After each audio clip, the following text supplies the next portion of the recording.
Well, yesterday, the New South Wales Ombudsman called for a 2-year moratorium on the use of tasers. Despite that, a growing number of Australian police forces are adding the electric stun guns to their armoury. The taser is promoted as a non-lethal alternative to handguns. But the stun gun is the subject of intense controversy, especially in the United States, where the use has spread to the general public.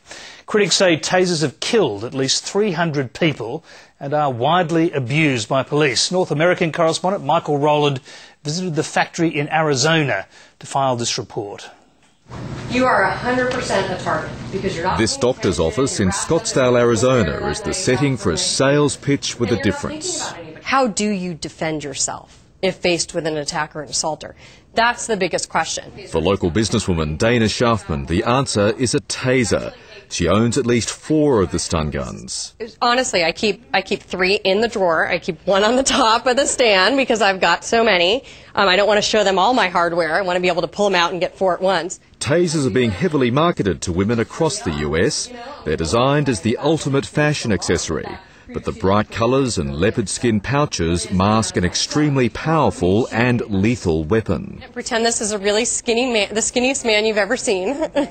And then you're going to want to just try and go as close as you can and then go ahead and shoot. Yeah? Okay, just so you know, don't touch the wires because the conducive wires are actually live. So if you grab on the wires, it's like getting that stun gun shock. A 50,000 volt shock to be precise, but Dana Schaffman says it beats the alternative.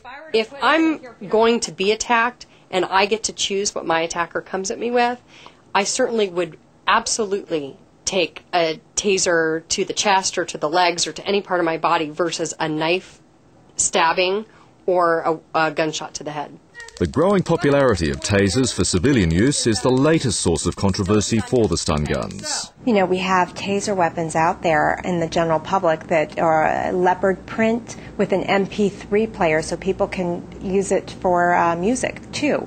And that really lessens the severity of what this weapon can do. It makes it a toy, not something to be taken seriously. Amnesty International's Dahlia Hashad has documented at least 300 deaths she says are attributable to tasers. The safety of the stun guns was dramatically called into question after Canadian Mounties killed a Polish immigrant at Vancouver Airport last year. Human rights groups say tasers are open to abuse.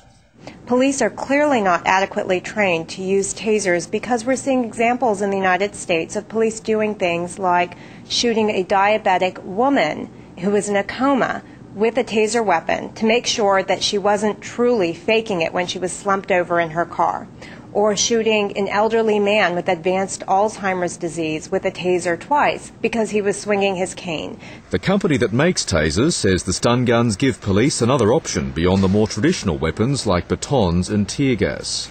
There is no risk-free product out there. Tasers are not magic bullets, but right now we're as close as you can get, and it's a much safer alternative. And anybody that wants to use a baton against somebody, that's a caveman tool, and I don't think the public wants to go there. Lateline gained rare access to Taser International's heavily secured Arizona headquarters. Identification is completed.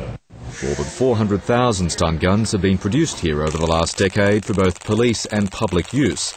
The company is as busy talking up its courtroom record as it is churning out the weapons. The record that we have is 72-1. That's 72 wins, dismissals, or judgments in favor of Taser International. Now, that's impressive. These are all product liability cases of wrongful death, training injuries, injuries to the suspect.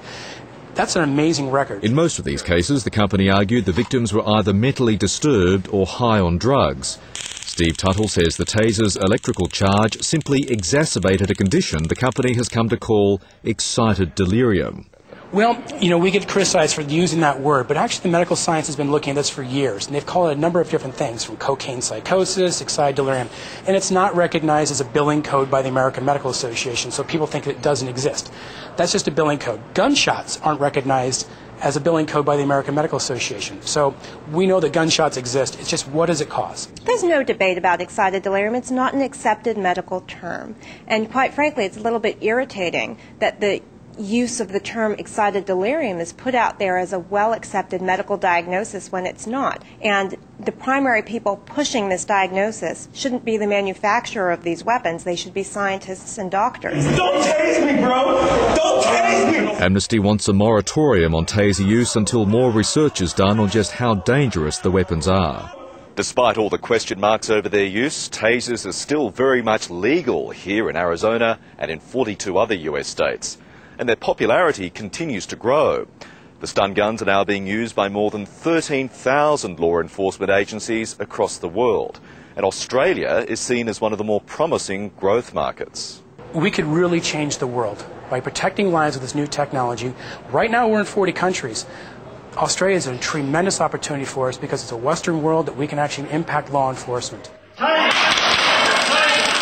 Tasers are being embraced by Australian police forces, with New South Wales leading the charge.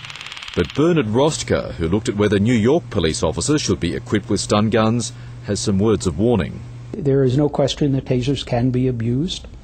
We were pretty emphatic that we saw the taser as a standoff weapon, not as a stun gun to try to induce pain as a punishment for uncooperative behavior. Okay. Back at the Taser sales party, there are no such qualms about pulling the trigger.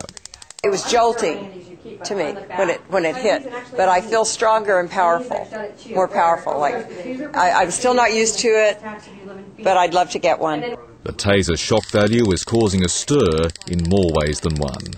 Michael Rowland, Lateline.